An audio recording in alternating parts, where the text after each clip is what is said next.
Welcome to the Zinnov podcast series on hyper-intelligent automation or HIA. HIA is a technology born from the confluence of AI and RPA, evolving from a conventional automation tool to a strategic enterprise game changer.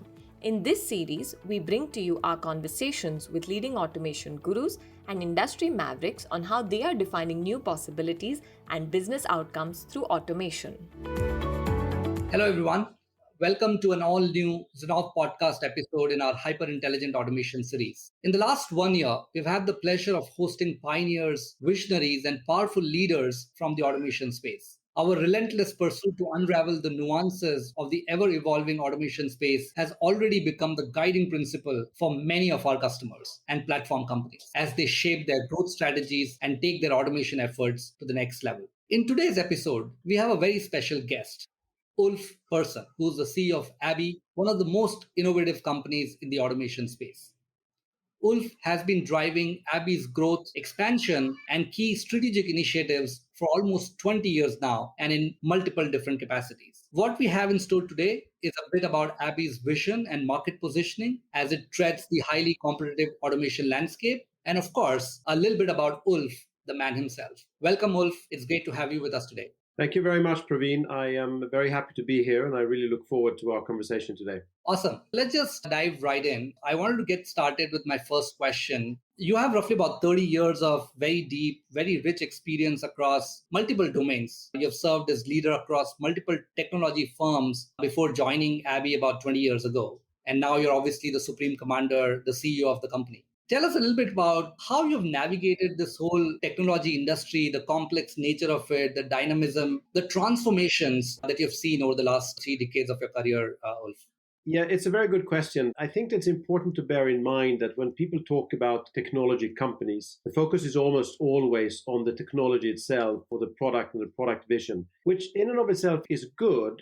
But as we all know, technology without application or without customer adoption is not that relevant, really. So let's never forget that the technology should solve a specific problem, or it should serve to create an improvement in the market and one that is actually then adopted by a customer. Sometimes this clearly comes from customer market demand, and sometimes it's just a vision that you develop yourself and you run ahead of the market to your customers. I think either way, what is very important to successful navigation, as you asked about, is really the understanding that technology and customer needs are constantly evolving, and success demands that you constantly evolve with it. I think to me, one of the guiding principles have always been to listen, have these constant customer and market interaction. And frankly, a lot of technology companies are so caught up with their own brilliance that they forget to listen to their customers. Listening is always good.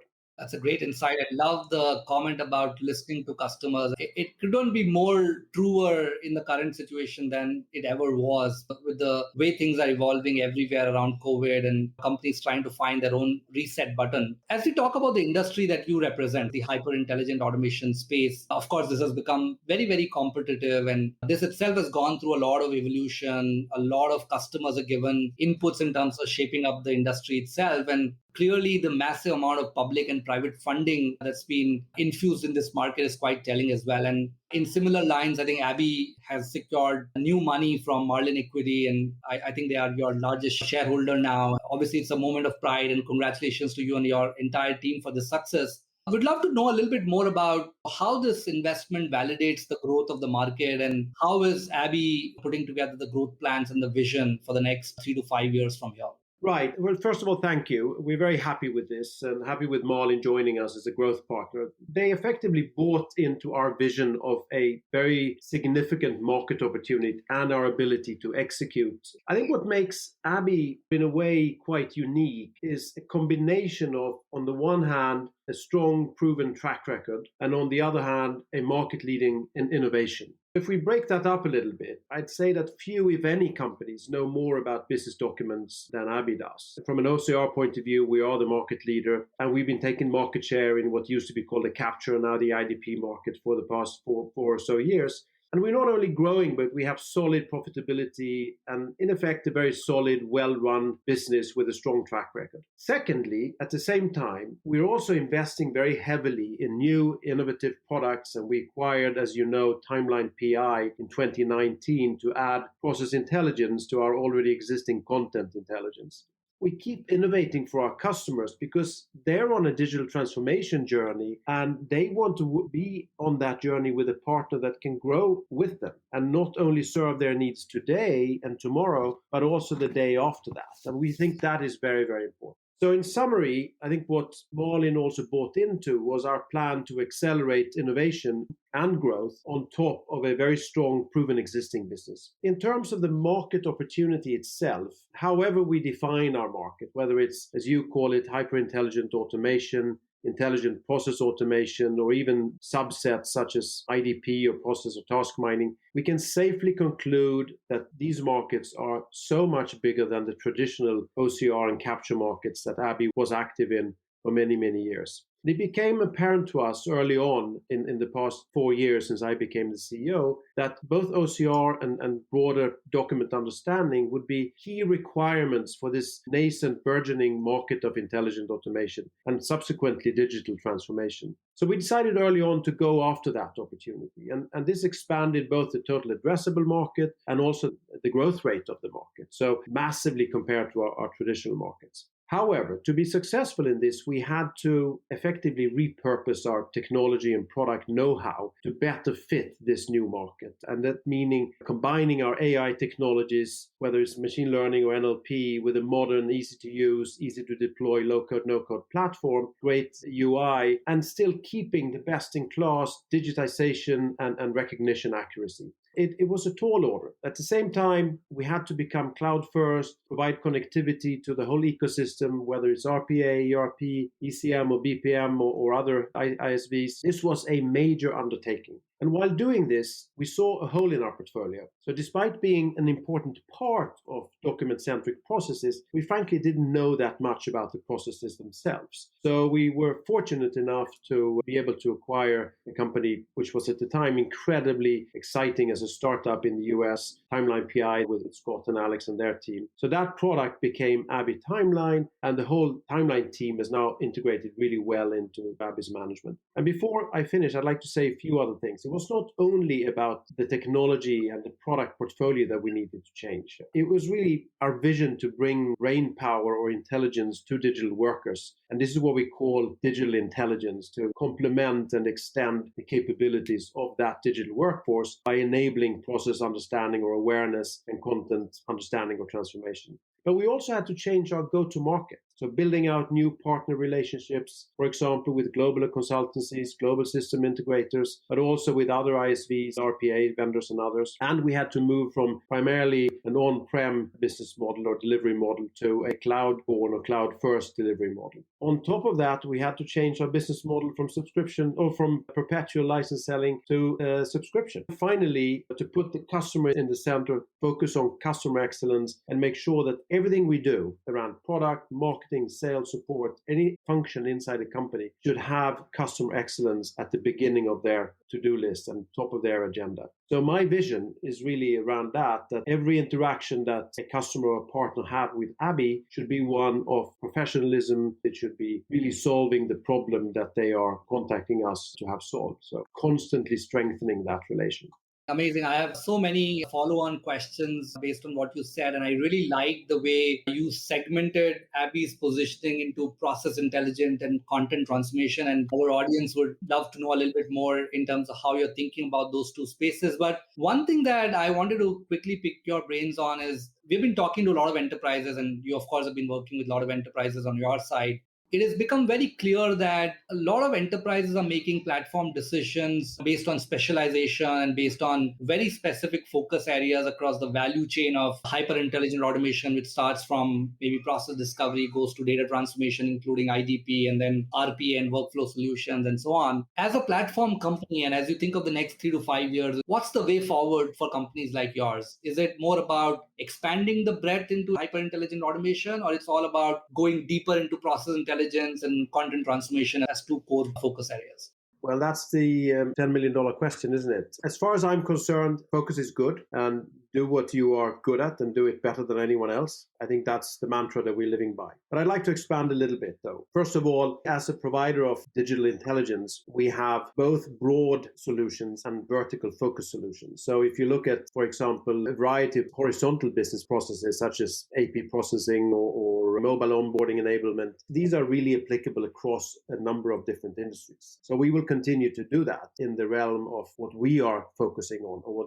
ABBYY can bring to the table. That's, I guess, the first thing. The second thing is that we are, in fact, specializing in solving industry-specific problems. So that could be KYC or anti-money laundering for financial services, or processing of specialized tax or insurance forms or documents. It could be automating custom clearance for our logistics customers as well. So we have deep expertise in all these areas, and we will keep getting deeper into those areas. This is also reflected in the way that we have been reorganizing internally to focus more of our traditional product marketing activities now around solution marketing activities, with the hiring of specialists in insurance, in financial services, in transport and logistics, and in healthcare. I think you're absolutely right that enterprises have now a multitude of different platforms, and that will remain the case. For ABBYY, this is good. It's good because we can deliver content understanding and document understanding and process understanding and process awareness to each and every one of these platforms. So if an enterprise has 5 or 6 or 10 of them, they don't necessarily want to have document understanding capabilities in all 10 of them of varying quality. They'd rather have the best of breed provided by ABBYY, and we can then talk and work with all those platforms. I think the fact that we are good at what we're doing and that we're continuously innovating and becoming even better, that serves us well rather than to go overly broadly. Got it. And I think the fact that you've been very focused on document processing, and with Timeline, you've added process intelligence capabilities as well. Talk to our audience a little bit about how do you think of the future of IDP, right? What are the next sets of innovation that are going to come in this industry? And what makes you excited about continuing on this journey and focus a lot more with investments and capabilities? What are you seeing in the future with respect to IDP? So if we're specifically talking about IDP, I think that by far most interesting opportunity for us is that as we see more and more complex business processes being automated, they will inevitably run across more and more complex document dependencies. And it's one thing to scrape data of a computer screen. It's a completely different thing to extract specific information from an unstructured document like a contract or a lease agreement or whatever it may be. A commercial invoice even is difficult. So it will require very strong specific skills to do that. So I think that as the market evolves into more and more complex automation scenarios, the demand for very advanced document understanding or IDP solutions will grow as fast. So that's the area where we think we are really, really strong. And as I said before, I challenge a company or anyone really to find a company that knows more about business documents than we do, that comes in different forms, whether it's paper or digitally native. Sure. Similarly, on the process intelligence side, I think one of the constant feedback that we are hearing from our customers is the fact that the sophistication or maturity for enterprises to use technology for process discovery is still not there. There are obviously concerns around security and letting a third-party tool access enterprise apps data, log data, and so on. And the other critical comment that we've always heard from customers is the fact that platforms are not truly able to provide recommendations. They can discover the processes, but the recommendation with respect to the right path to automation, will it be RPA, will it be a low code, no code, will it be workflow automations? Those recommendations are still not, at least the enterprises don't see them as effective. So as you are investing in this area, as you made acquisition in this area, what has been your thesis, and where do you see process intelligence technology itself evolving? It's a good question, and I think that we've seen a couple of things evolving here. One is that the automation vendors have understood the necessity of actually understand processes before they automate them. If you think about it, the RPA vendors started to automate before they actually started to mine and analyze the processes themselves. And having done so, automated the processes, they couldn't really measure whether that was a good thing or a bad thing. So which processes were right for automation? I think one of the first important things to bear in mind is that the understanding and the insight into the fact that we need to have a very proper and deep understanding of the processes themselves before you start automating them is key. And that's clearly getting into both enterprises and vendors understanding very well. The second part is that I was just looking at an old quote from a couple of years ago on the rule of 5, which is kind of fun. It sounds like a UK lockdown rule, but it was a different time then. But we've evolved from then, and obviously we're now looking at much more complex scenarios, and we're still in the early stage of the automation journey. So what does that mean? It means that tools to actually both understand the end-to-end processes and improve tools tools to understand and record the tasks and the activities on the desktop are so incredibly important for your ability to then properly automate. And then, of course, you touched upon a third area, which is what is the result? And obviously, if you look out into the future, you would prefer to have the analysis lead to an actual recommendation, and beyond even a recommendation, maybe an automation spawning an automation itself that could take care of that problem. So I guess that is in a way the holy grail, and when and whether the market will reach that, we will see, but that's the direction where we're going to really bridge the gap between the understanding and the automation itself. Sure. You did talk about enterprise maturity. And of course, at Zinnov, we've been tracking a lot of companies in terms of their initiatives on automation. Clearly, last 15 months have been very promising. And a lot of companies who were on the fence, they started committing to automation. But I don't think it has still reached a point where we can say that automations are starting to scale or they are becoming the number one priority in the organization. So one, I wanted your commentary. Is that what you are seeing in your customer base as well? And what's your recommendation for companies who are sold on the idea of automation, but they are stuck with challenges with respect to scaling automations? How should they think about going forward? Well, I think that it touches back on what we discussed in the previous question. First of all, I think this needs to be a more strategic initiative from enterprises rather than a departmental initiative, because the more you go towards end-to-end process automation, the more you go towards customer-facing activities or revenue-generating opportunities, the more strategic importance this carries. And that also means that it's something that has a very significant impact on the business of that enterprise. So I think we're going to see a more holistic view around strategic digital transformation initiatives in enterprises rather than sort of dipping your toe, which we've been seeing in the last number of years. So I think that's one trend. But I think what it will boil down to is what I said before, and I'm repeating myself here now, is it is very important to understand what you are actually doing today before you can actually automate it. And it's also very important to understand what impact that automation has. And I think it's also very important to be able to connect different processes that are being automated with each other into a broader end-to-end scenario. So we're still some time away from this, but I think we're definitely seeing an increased importance put on the strategicness, if there's such a word, or on the automation initiatives in the enterprise. So we see more and more of that. What has been very pleasing to us is to say that the enterprise doesn't really want to be locked into a single platform. They want to work with the best of breed. And we've been able to see that in multiple cases where we work with one or two of the different RPA vendors. It's not one helping the other. It's really alongside, and the importance of our ability to unlock the data in documents as well as understanding the process has been very, very important. Sure. And one of the key trends that is being explored in the market is around automation within sustainability. Obviously, sustainability is one of the big themes of investments worldwide. Is that also a sort of a positioning that you think automation can get in this market? And what are the other ways one can think of automation within sustainability construct? Is that something that you're thinking about as well, Ulf? I think we are thinking about it. I think everybody needs to think about that. What we're seeing, our own experience is that what's happening in the COVID times is that a lot of government organizations and enterprise banks, not least insurance companies, have had to digitize processes that they didn't perhaps think of doing that fast. It means less paper, of course. It means we all save a lot of time. But I think most importantly, if you look at a lot of cities around the world, and not least in the emerging markets, you will find couriers or drivers driving around with one piece of paper that needs to be signed somewhere. And if you add all that up, it's quite scary. So I think there in and of itself, you have quite a lot of savings to be done. Just to give you an example, we have a relationship with the California Department of Motor Vehicles where we're doing exactly that. We're allowing drivers to apply for their new license by submitting all their documents online, so then they can simply use a QR code to collect it. We're seeing more and more of that. And I think that a very important part of the broader digital transformation initiatives will be to actually drive sustainability as well.